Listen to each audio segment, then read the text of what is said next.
Shalom. Ada sukacita pada pagi hari ini, amin. Puji nama Tuhan. Pada pagi hari ini kita akan datang ke hadirat Tuhan. Kita mengucap syukur karena pada hari Minggu ini kita boleh kembali beribadah bersama-sama di dalam rumah Tuhan. Shekinah berarti adalah kehadiran Allah, kehadiran Tuhan di dalam harinya. Biarlah di dalam masa Advent, di dalam masa penantian kita akan menjelang kelahiran Tuhan Yesus. Biarlah Shekinah itu turun atas kita. Biarlah kehadiran Tuhan itu turun di dalam hati kita, supaya Natal bukan hanya sebagai kita menanti-nantikan Natal, bukan hanya sebagai seremonial, akan tetapi biarlah Allah lahir di dalam hati kita. Biarlah Tuhan bersyekinah di dalam hati kita. Kita angkat pujian. Oh Yesusku, Engkaulah Raja Damai.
Kaulah Allah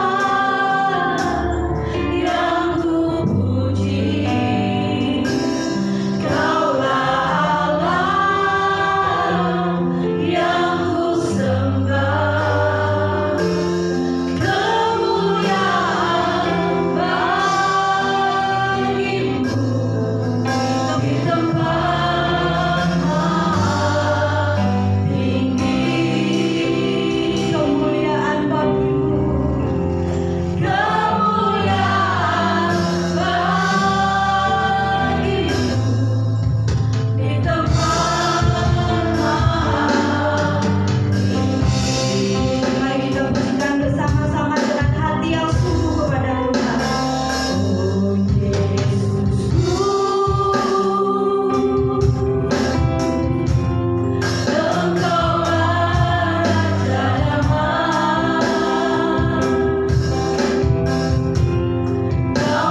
setiap hari Tuhan, untuk menyembah setiap hari, untuk setiap hari ada di dalam hadirat-Mu. Makasih Tuhan, sungguh indah hadirat-Mu memenuhi kehidupan kami. Terima kasih Tuhan. Terima kasih. Terima kasih. Terima kasih. Terima kasih. Terima kasih. Terima kasih. Saya mohon dengan kasih Tuhan Yesus, Mbak Risma untuk membuka ibadah Baka pagi hari ini di dalam doa. Mari kita bersatu dalam doa. Segala puji syukur kami naikkan kepada-Mu Tuhan, Allah kami yang hidup. Kami mengucap syukur Tuhan, kami boleh berkesempatan kembali datang kepada-Mu pada hari ini, di tempat ini dengan kondisi yang baik Bapa. Kami mengucap syukur Bapa, Engkau terus mengizinkan kami melihat kebaikan Tuhan dalam kehidupan kami. Kami mengucap syukur Tuhan, begitu banyak kasih setia Tuhan yang telah kami rasakan sampai saat ini Tuhan. Dan kami boleh berada di tempat ini untuk memuji dan memuliakan nama Tuhan. Bapak, saat ini Tuhan kami bersatu hati doa untuk saudara-saudara kami yang lainnya Bapak, yang mungkin masih dalam perjalanan Tuhan. Kiranya Bapak Engkau percepat langkah mereka Tuhan untuk sampai di tempat ini bersama-sama dengan kami. Dan kami juga berdoa Tuhan untuk saudara kami yang lainnya Bapak, yang mungkin saat ini terbaring lemah, sakit Tuhan. Kami yakin dan percaya di dalam nama Tuhan Yesus, Engkau sendiri yang akan menyembuhkan mereka Tuhan, dan mereka boleh kembali bersama-sama dengan kami di tempat ini Bapak. Kami juga berdoa Tuhan untuk setiap saudara kami yang mulai lemah imannya Tuhan. Oh Yesus, kami rindu Engkau menggerakkan hati mereka Tuhan.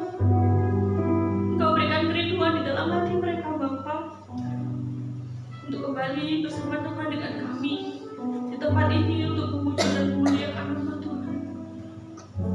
Terima kasih Bapa. Kami rindu juga Tuhan Engkau memberkati ibadah kami Tuhan, bukan hanya sebagai rutinitas kami Bapa, tapi kami benar-benar rindu untuk merasakan kehadiran-Mu Bapa. Kami rindu jamahan-Mu Tuhan untuk setiap kami Bapa yang ada di tempat ini Bapa. Engkau memakai Tuhan setiap pelayan-pelayan-Mu yang mengambil bagian pada ibadah ini Tuhan. Kau sucikan dan layakan kami Tuhan untuk boleh melayani Engkau.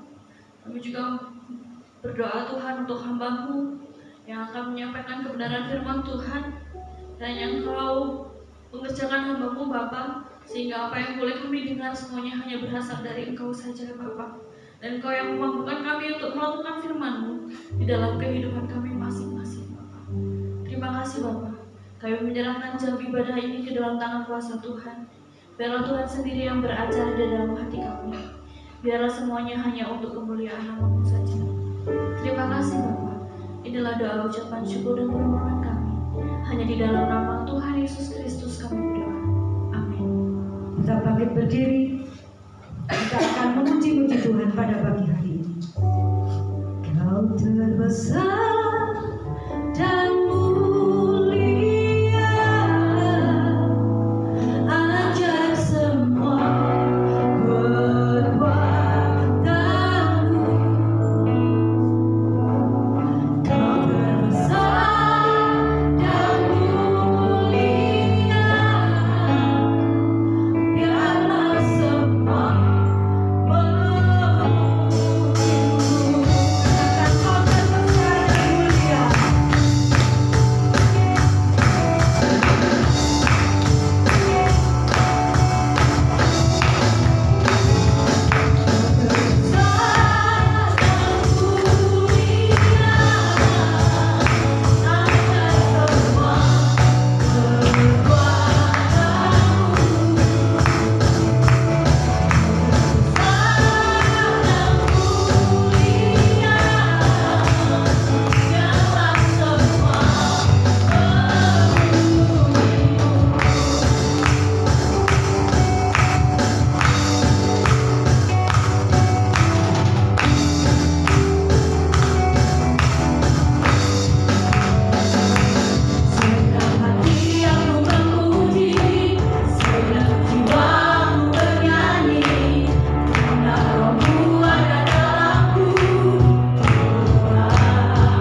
saatnya kita akan memberikan persembahan buat pekerjaan Tuhan. Kita siapkan, yang mengambil bagian boleh mempersiapkan diri. Saya mohon Bapak Eko untuk berdoa buat persembahan. Bapa terima kasih dalam berkat surga untuk Tuhan, kasih syukur Engkau mengasihi kami. Engkau masih beri waktu kesempatan buat kami Tuhan datang ke rumah-Mu, memuji, memuliakan Engkau Tuhan. Terima kasih Tuhan Yesus, terima kasih. Sebentar kami akan memberi yang terbaik buat Engkau. Terima kasih, biarlah persembahan ini dikelola dengan baik untuk kemuliaan nama-Mu Tuhan. Terima kasih Tuhan Yesus, terima kasih. Mari pakai kami akan memberi dengan penuh sukacita. Hanya di dalam nama Tuhan Yesus Kristus kami telah berdoa. Haleluya. Amin. Kita akan memberikan persembahan. Kita pujikan. Kulo aku percaya orang berjiwa nanging uripku mulya selamanya. Hatiku ayam tenang, hatiku rasa senang.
Persiapkan hati kita untuk menerima kebenaran firman Tuhan.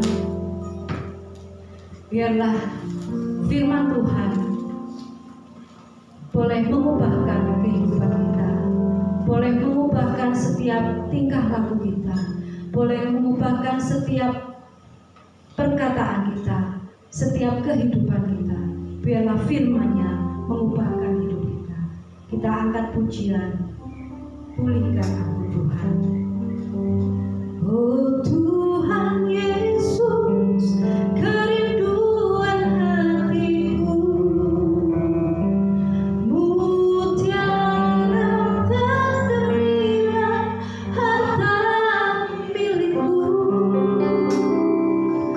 keindahanmu memudahkan dunia, di mana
Tuhan, sebentar kami akan mendengarkan sedikit dari firman-Mu. Kau berkati kami sebagai pendengar, dan Kau berkati yang menyampaikan firman-Mu, Tuhan. Dalam nama Tuhan Yesus, haleluya, amin. Salam. Puji nama Tuhan, kita boleh kembali berada di dalam kasih karunia. Pagi hari ini kita akan belajar bagaimana hidup mengasihi dan melakukan kehendak Tuhan seperti yang dilakukan oleh Maria. Sebenarnya Maria dan Yusuf, tetapi sekarang kita belajar tentang Maria lebih dulu. Mari kita buka Alkitab kita di dalam kitab Lukas pasal 1.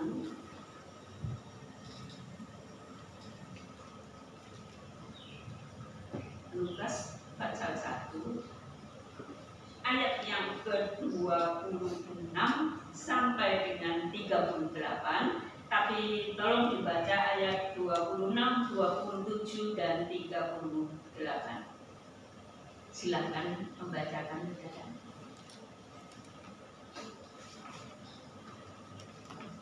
Lukas 1 ayat 26, 27 dan 38. Demikian firman Tuhan, pemberitahuan tentang kelahiran Yesus. Dalam bulan yang ke-6, Allah menyuruh malaikat Gabriel pergi ke sebuah kota di Galilea bernama Nazaret, kepada seorang perawan yang bertunangan dengan seorang bernama Yusuf dari keluarga Daud. Nama perawan itu Maria. Ayat yang ke-38, kata Maria, sesungguhnya aku ini adalah hamba Tuhan. Jadilah padaku menurut perkataan itu. Lalu malaikat itu meninggalkan dia. Iya. Kita kembali kepada kisah Natal tentang Maria, Yusuf, dan kelahiran Tuhan Yesus. Tetapi sebelum sampai masuk di situ, kita mengingat bahwa kehidupan di dalam dunia ini merupakan satu kehidupan yang tidak ada sesuatu yang pasti, tidak ada kepastian tentang masa depan. Bapak, Ibu, dan Saudara tidak akan bisa tahu besok, lusa, dan seterusnya masa depan dari kehidupan kita apa yang akan terjadi. Kadang-kadang sesuatu terjadi jauh dari yang diinginkan oleh manusia. Misalnya yang terjadi di Sumatera beberapa waktu yang lalu. Siapa menyangka kalau mereka yang berada di dataran tinggi seperti kita ini, akhirnya mereka diterjang oleh banjir yang sangat mengerikan dan membawa begitu banyak kematian. Kapan hari kemenakan saya di Surabaya bertanya tentang bagaimana keadaan saya di sini karena ada kabar di Malang ada banjir. Saya katakan kami di tempat dataran tinggi tidak mengalami banjir seperti yang dialami di Malang. Demikian juga orang yang ada di Sumatera itu tidak menyangka sama sekali bahwa di dataran tinggi itu terjadi suatu banjir bandang yang mengerikan, menghancurkan semua yang ada. Itulah keadaan di dalam dunia. Ada berbagai masalah yang kadang-kadang tiba-tiba datang dalam hidup kita dan kita tidak ketahui. Bagi orang dunia, segala sesuatu itu merupakan suatu yang membuat mereka hancur. membuat mereka menderita, membuat mereka mengalami hal-hal yang mengerikan. Tetapi apakah hal-hal yang tidak menyenangkan, masalah-masalah yang datang dalam kehidupan anak Tuhan itu sama seperti orang dunia? Kita juga mengalami masalah, ada banjir bandang, ada orang Kristen juga yang ikut meninggal di sana dan lain sebagainya. Tetapi apa bedanya dengan orang yang di luar sana? Pertama, kalau ada musibah, ada masalah, ada persoalan, ada hal yang tidak menyenangkan, kita tahu bahwa semuanya terjadi dalam hidup kita di dalam izin Tuhan. Semuanya tidak akan kita alami tanpa seizin Tuhan kita. Tuhan mengizinkan dengan berbagai macam cara. Untuk apa?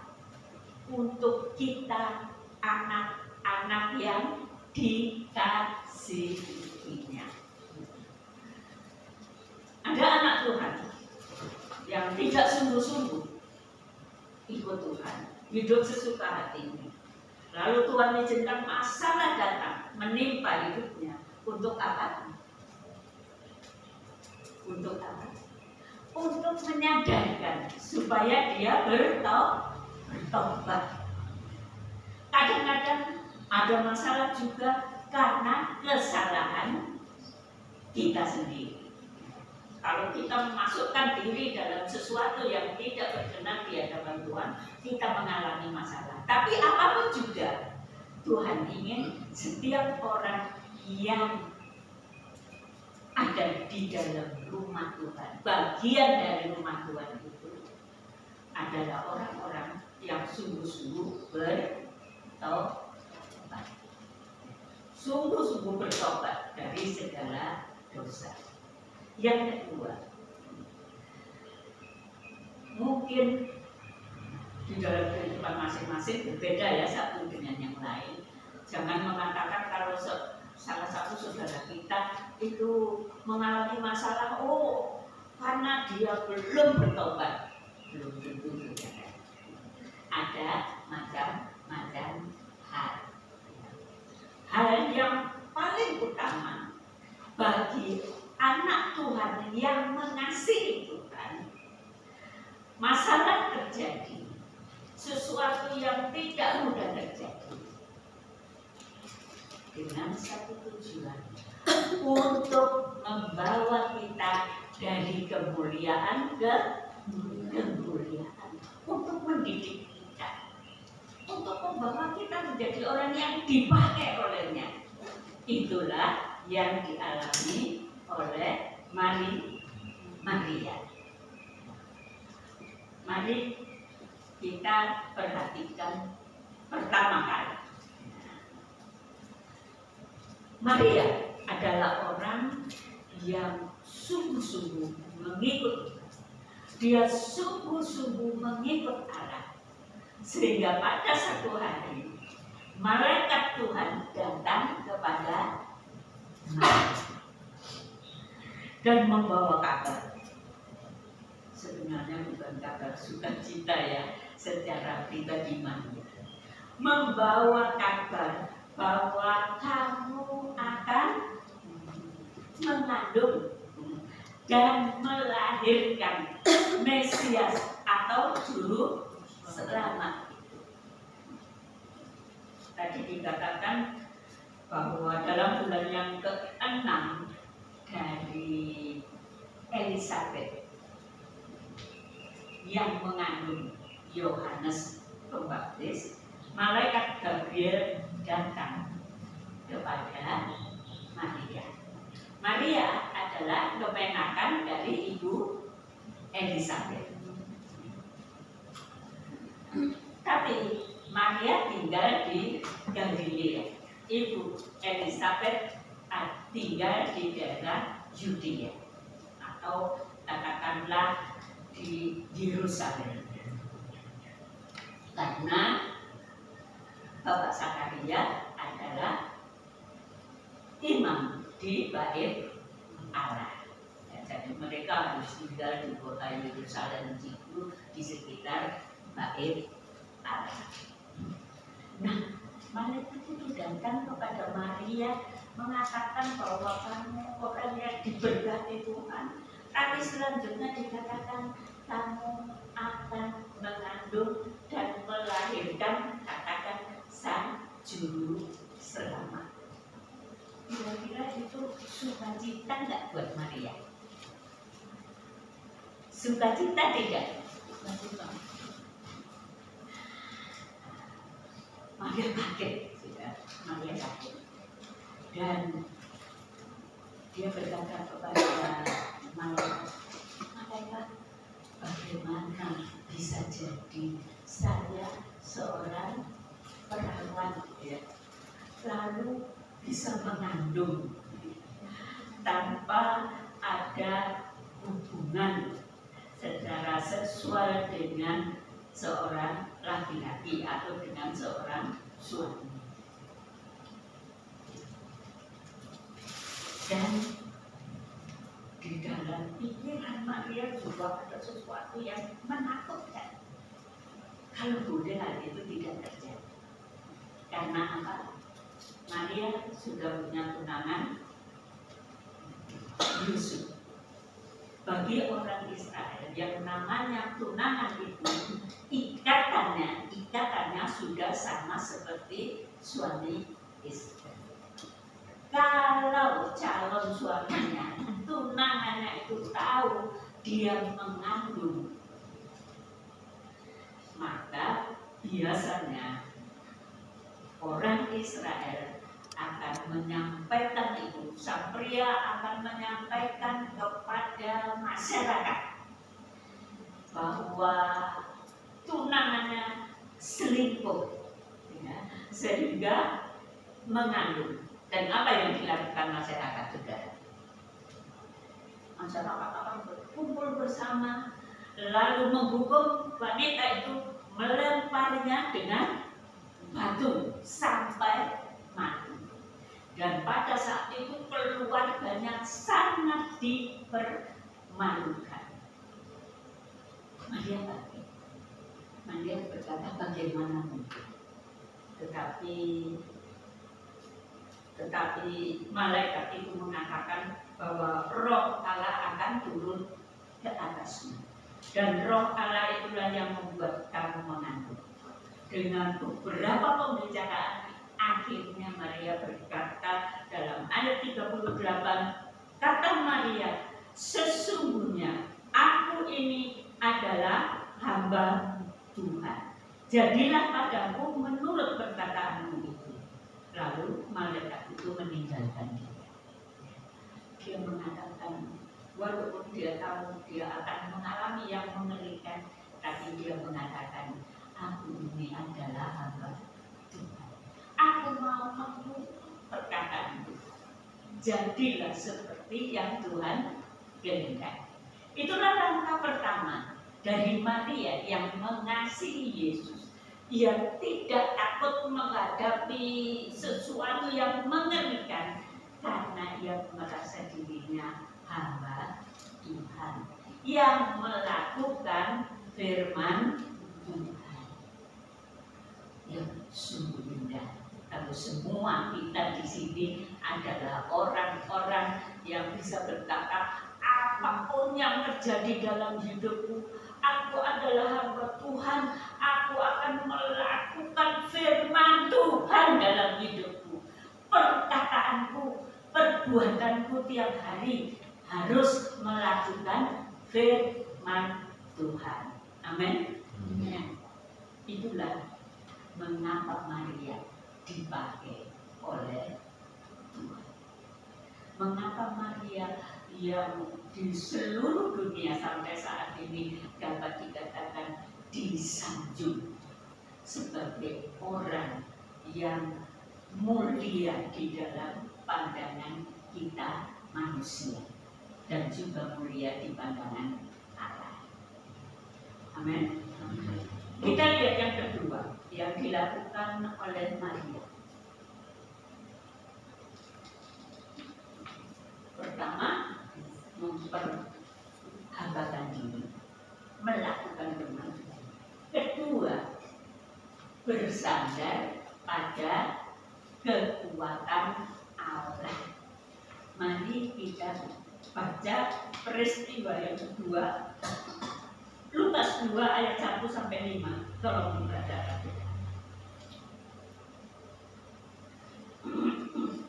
Lukas 2 ayat 2 ayat 1. Pada waktu itu Kaisar Agustus mengeluarkan suatu perintah menyuruh mendaftar semua orang di seluruh dunia. Inilah daftaran yang pertama kali diadakan waktu Kaisarius menjadi wali negeri di Samaria. Maka pergilah semua orang mendaftarkan diri masing-masing di kota sendiri. Demikian juga Yusuf pergi dari kota Nazaret ke Galilea, ke Yudea, ke kota Daud yang bernama Bethlehem, karena ia berasal dari keluarga keturunan Daud, supaya didaftarkan bersama-sama dengan Maria tunangannya yang sedang mengandung. Ayat ke-6 juga mengatakan ketika mereka di situ, tibalah waktunya bagi Maria untuk bersalin. Dan dia melahirkan seorang anak laki-laki, anaknya yang sulung, lalu dibungkusnya dengan lampin dan dibaringkannya di dalam palungan, karena tidak ada tempat bagi mereka di rumah penginapan. Akhirnya tangan Allah juga bekerja sehingga Yusuf mau menerima dia dan mereka melakukan pernikahan. Kemudian akhirnya sekitar 5 bulan atau hampir 6 bulan sesudah waktu pernikahan mereka, kandungan Maria sudah jadi besar, ya. Dan tidak lama lagi, mungkin 9 bulan kurang seminggu atau kurang berapa, anak itu akan lahir. Tapi tiba-tiba datanglah sesuatu yang mengejutkan. Kaisar Agustus mengeluarkan perintah semua orang harus kembali ke tempat asalnya untuk didaftarkan di sana. Coba bayangkan orang yang, ya, kita semua yang sudah pernah mengandung 9 bulan itu adalah waktu-waktu yang tidak gampang, ya. Tidak gampang karena sewaktu-waktu akan lahir anaknya. Dan kemudian mereka harus menempuh perjalanan jauh dari Galilea ke Yudea, ke kota Bethlehem. Mereka bukan orang kaya, unta pun tidak punya. Yang mereka punya hanyalah keledai. Kalau juga sekarang gampang, ada banyak bis, ada banyak kendaraan yang kita bisa naik. Itu suatu masalah yang tidak mudah. Tetapi Maria tetap percaya, bersandar kepada Tuhan, meminta pertolongan Tuhan, tidak bersandar pada kekuatannya sendiri. Maria dan Yusuf bersandar pada Tuhan. Mereka tidak tahu bagaimana nanti melahirkan, bagaimana nanti melahirkan di mana dan bagaimana keadaannya, tetapi mereka percaya kepada Tuhan. Akhirnya mereka naik keledai. Yang naik hanyalah Maria, Yusuf yang memegang keledai. Yusuf berjalan. Keledai itu jalannya tidak bisa cepat, apalagi harus dituntun oleh Yusuf. Jadi karena itu mereka tidak bisa tiba di Bethlehem dalam waktu yang cepat. Orang lain yang kaya mereka punya unta, mereka punya segala sesuatu, dan mereka bisa berjalan cepat atau naik unta dengan cepat. Apalagi Maria sedang mengandung besar, nggak mungkin keledai itu akan dibawa perjalanan lebih cepat. Sehingga akhirnya sampai di Bethlehem, apa yang terjadi sudah? Sampai di Bethlehem,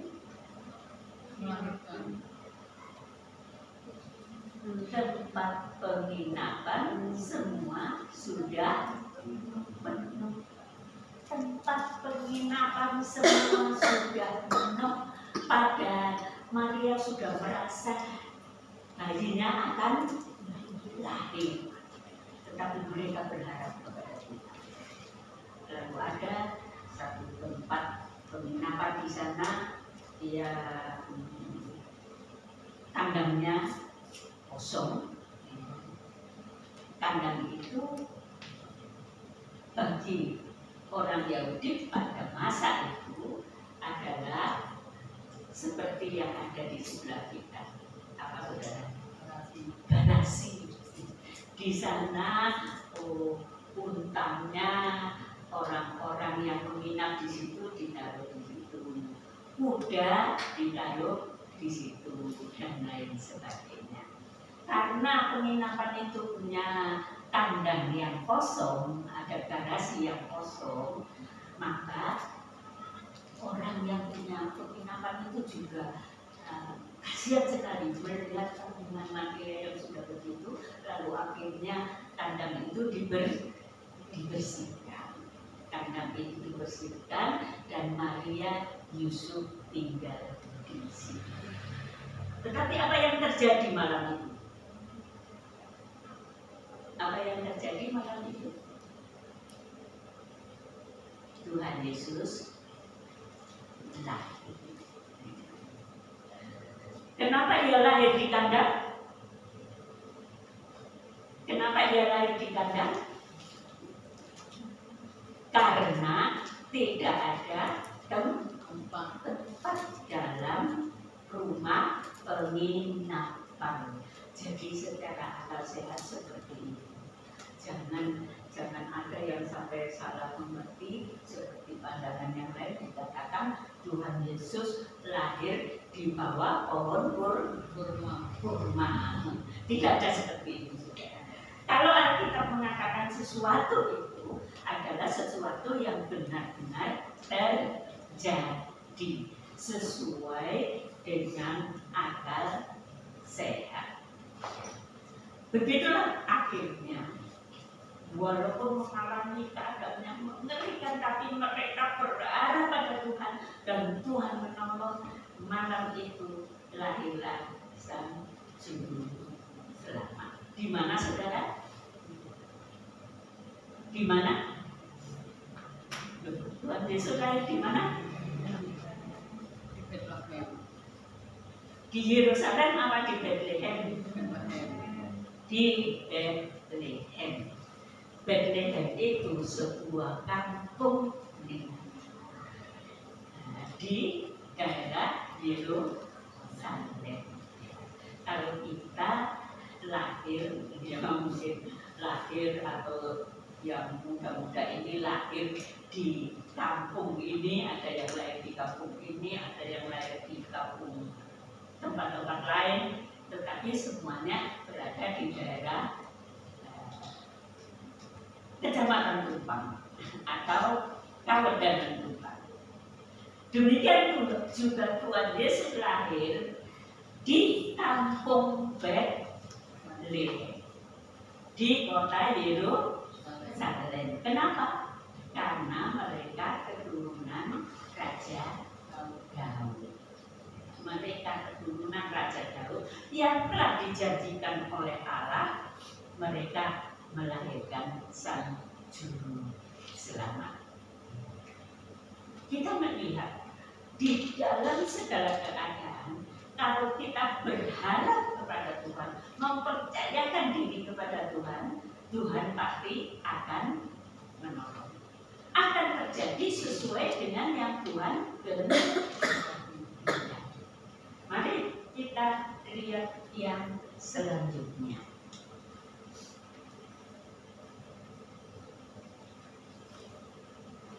Nah, kalau kita baca di dalam kitab Lukas pasal 2 ayat 19 dan 51.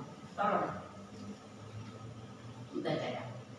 Lukas 2 ayat 19 dan 51.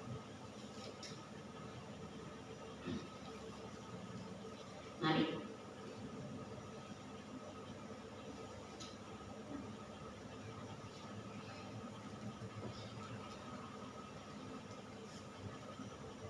Mari silakan, jangan membuang waktu. Lukas 2 ayat 19. Tapi Maria menyimpan segala perkara itu di dalam hatinya dan merenungkan. Ayat 51. Lalu ia pulang bersama-sama mereka ke Nazaret, dan ia tetap hidup dalam asuhan mereka, dan ibunya menyimpan semua perkara itu di dalam hatinya.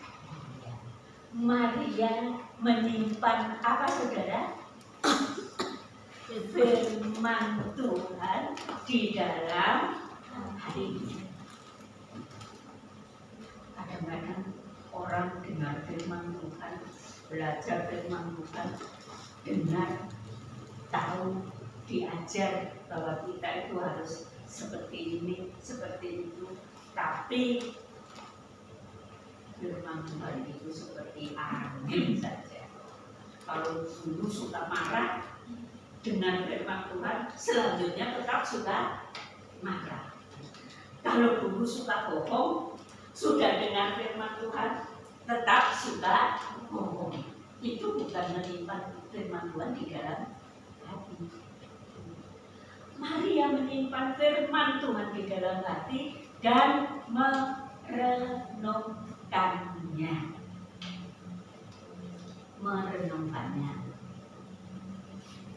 Bagaimana dengan saudara dan saya? Apakah kita benar-benar menyimpan firman Tuhan itu di dalam hati, merenungkannya dan melakukannya? Kalau kita hanya tahu, tidak pernah merenungkan dan melakukannya, sebenarnya apa yang dikatakan firman Tuhan Matius 7 ayat 51, bukan orang yang berseru aku Tuhan, Tuhan, walaupun di dalam kehidupan mungkin sehari engkau berseru kepada Tuhan, Tuhan, Tuhan, Tuhan Yesus. Tapi kalau engkau tidak mau melakukan firman Tuhan, engkau tidak akan masuk mana? Tidak akan masuk surga. Berarti akan masuk mana? Masuk neraka, kata Budi. Mari kita perhatikan hidup kita. Kenapa Maria bisa dipakai oleh Tuhan? Luar biasa.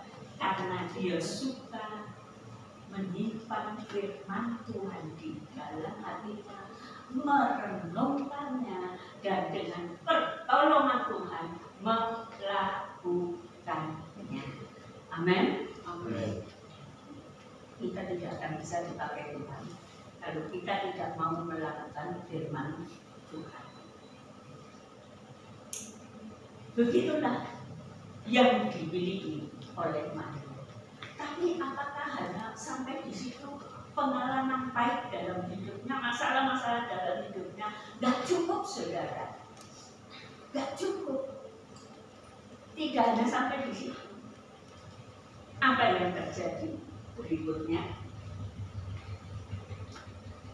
Mas Andres. yang terjadi berikutnya adalah sesuatu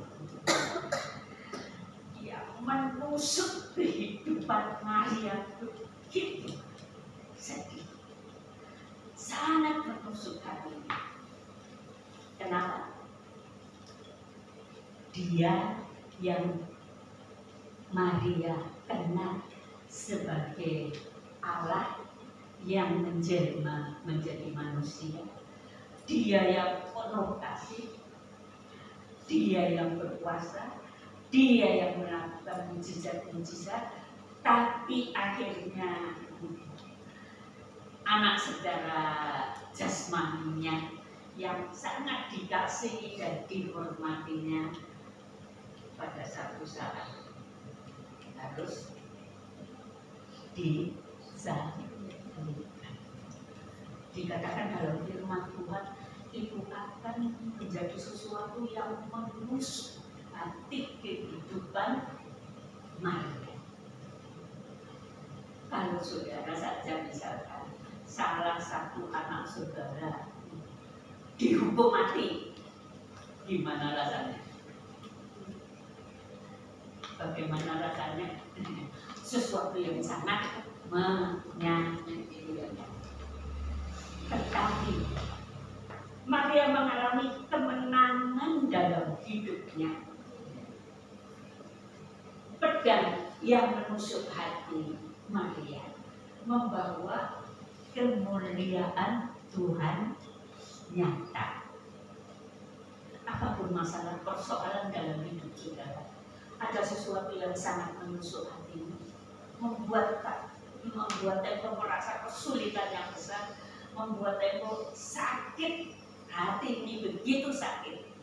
Tetapi kalau kita memiliki firman Tuhan di dalam hati kita dan kita menurut firman Tuhan, maka kemuliaan Tuhan nyata.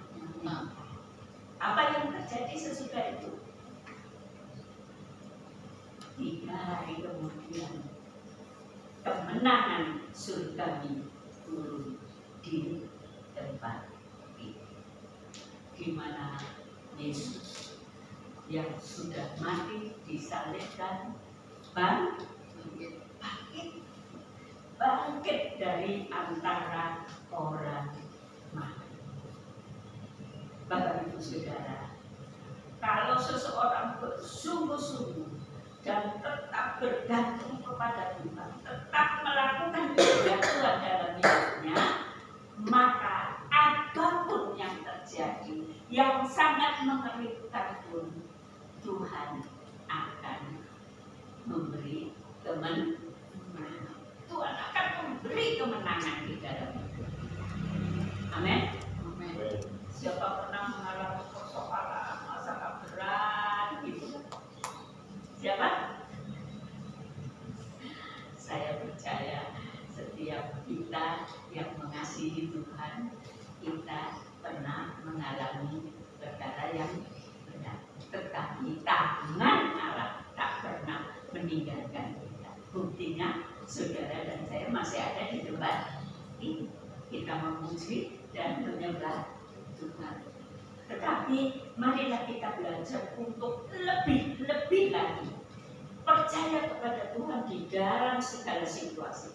Jangan atasi dengan kekuatan sendiri, tapi mempercayakan seluruh hidup kita ke dalam tangan Tuhan.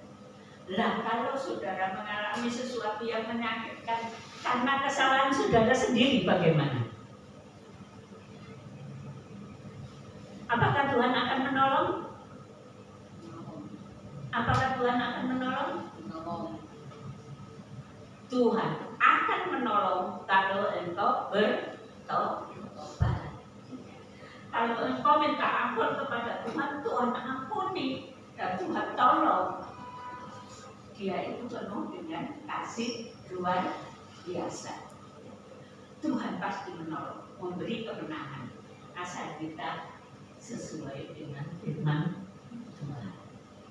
Dan yang terakhir saudara, Maria dibawa kepada kemuliaan Tuhan di mana dia melihat, mengalami bersama dengan sidang jemaat di kota Yerusalem.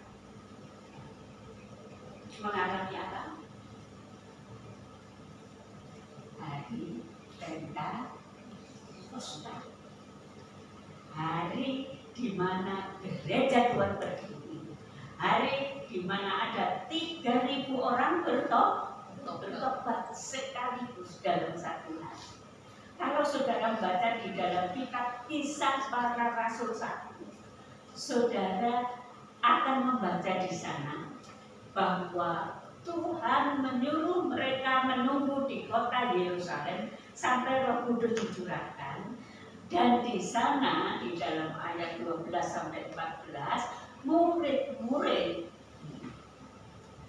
bersama Ibu Maria dan wanita-wanita yang lain, mereka bersatu hati berkumpul di dalam doa selama 10 hari menyembah Tuhan, dan Roh Kudus dicurahkan. Gereja tidak akan berdiri jika tidak ada Ibu Maria yang begitu mengasihi Tuhan dan mau melakukan firman Tuhan.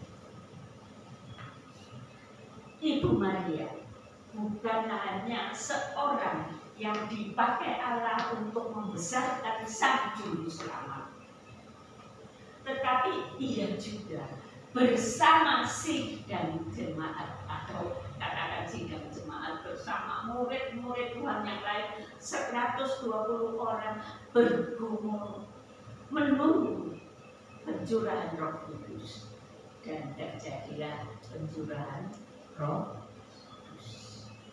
Saat pencurahan Roh Kudus itu, orang-orang yang sedang berada di bait Allah merayakan hari raya Pentakosta, mereka mendengar satu suara yang sangat-sangat keras, sepertinya ada angin ribut yang besar. Mereka mencari, keluar dari bait Allah, mencari di mana ada, dan ternyata itu di tempat Yohanes Markus, di dekat bait Allah, di mana 120 orang termasuk Ibu Maria ada di sana sedang dipenuhi dengan Roh Kudus. Dan pada hari itu, waktu Petrus berkhotbah, terjadilah 3.000 orang diselamatkan. Kalau saudara ingin ada orang-orang diselamatkan di gereja kita, ada orang-orang dibawa kepada Tuhan, satukan diri dengan seluruh jemaat untuk melakukan firman Tuhan, bukan untuk yang lain. Lakukan firman Tuhan. Kalau kita bergumul dalam doa untuk jiwa-jiwa, ikut di sana, di dalamnya. Tapi ingat, diri kita harus lebih dahulu melakukan firman Tuhan. Dan engkau dapat seperti Ibu Maria dibawa melihat kemuliaan, dan kemuliaan yang dialami Ibu Maria tidak berhenti sampai di situ. Terus menerus sepanjang zaman, dimanapun diberitakan tentang kesungguhan, kesetiaan Ibu Maria melakukan firman. Orang yang suka melakukan firman Tuhan akan dibawa dari kemuliaan ke kemuliaan. Akhirnya nanti sampai ke surga yang sangat mulia, dan ada kemuliaan kekal di sana. Tapi orang yang tidak mau melakukan firman Tuhan, dia sedang dibawa turun, akhirnya menuju kepada kebinasaan yang kekal. Firman Tuhan adalah satu-satunya yang menyelamatkan kita, yang menjadi dasar kehidupan kita. Karena itu, hiduplah seturut firman Tuhan, maka engkau akan dibawa ke kemuliaan yang dekat. Amin. Kita katakan kepada Tuhan, firman-Mu berita bagi kami, terang bagi jalan. Mari kita berdiri bersama-sama dan kita akan menyanyikan firman-Mu berita bagi kami.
berdoa untuk saudara kita Yose supaya Tuhan sembuhkan Yose, dan berdoa untuk Natal yang akan datang.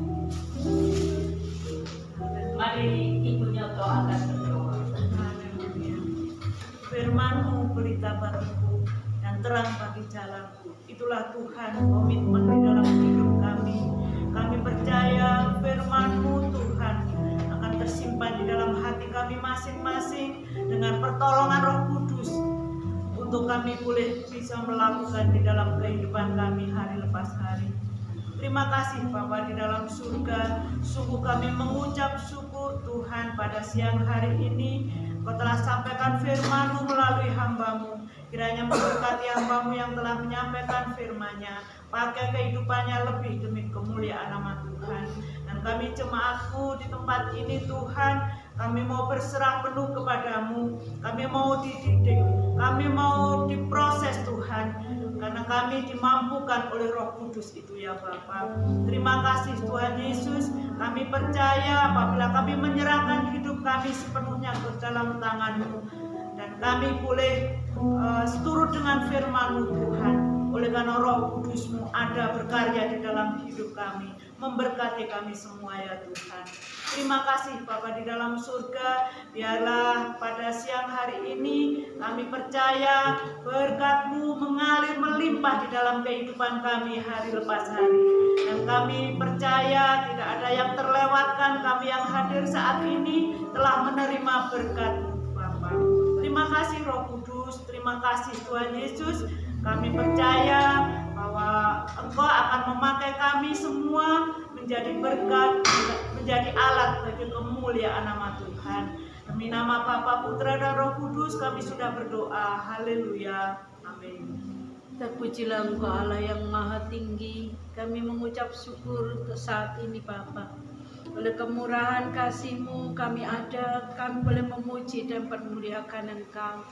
Bapa, kami berdoa buat saudara kami yang sampai saat ini belum bersama dengan kami dalam keadaannya Tuhan. Kami bawa saudara Yose yang terbaring sakit. Di dalam nama Tuhan Yesus, Engkau akan menyembuhkan, menjamah dan memberikan kekuatan baru kepadanya Bapa. Kasih karunia-Mu akan menyatakan dalam kehidupan Yose dan pakai dia menjadi alat yang memuliakan nama Tuhan. Kami juga berdoa buat yang lain Tuhan, yang mungkin saat ini juga dalam keadaan yang sama, terbaring sakit dalam kelemahan tubuhnya. Kami mohon di dalam nama Tuhan Yesus, mujizat-Mu boleh terjadi, memberikan kekuatan, memberikan kesembuhan yang sempurna Bapa. Sehingga pada akhirnya nanti pada hari-hari selanjutnya mereka boleh bersama dengan kami di tempat ini memuji dan permuliakan Engkau. Bapa di surga, kami mengucap syukur kalau saat ini Tuhan, bila mana sebentar kami akan merayakan perayaan Natal tanggal 28 Desember. Bapa di surga, kami percaya Engkau Allah yang Maha Kuasa. Engkau sanggup melakukan segala perkara. Engkau memberkati dan memberikan bahkan apa yang tidak kami pikirkan. Engkau menyediakannya bagi kami Bapa. Kami menyerahkan hamba-Mu yang akan menyampaikan firman Tuhan. Kiranya Allah Roh Kudus boleh memberikan hikmat daripada-Mu saja Bapa, sehingga melalui hamba-Mu ini Kau akan pakai, ada jiwa-jiwa boleh dimenangkan bagi kemuliaan nama Tuhan. Kami berdoa buat undangan yang kami sebar Tuhan. Kiranya Allah Roh Kudus boleh mengerjakan setiap hati untuk mereka boleh rindu datang bersama-sama dengan kami dalam sukacita yang luar biasa.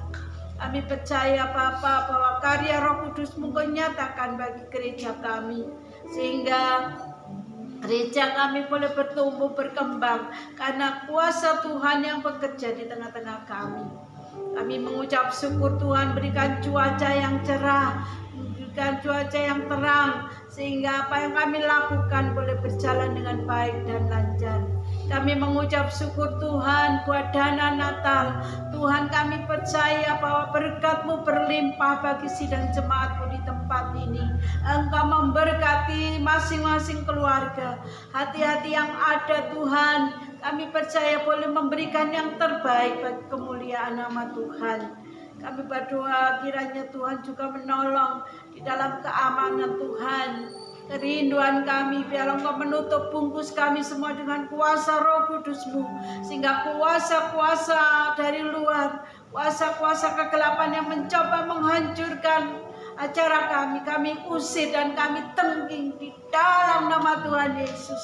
Biarlah kemuliaan Tuhan nyata melalui gereja Sekinah Tumpang ini ya Bapa.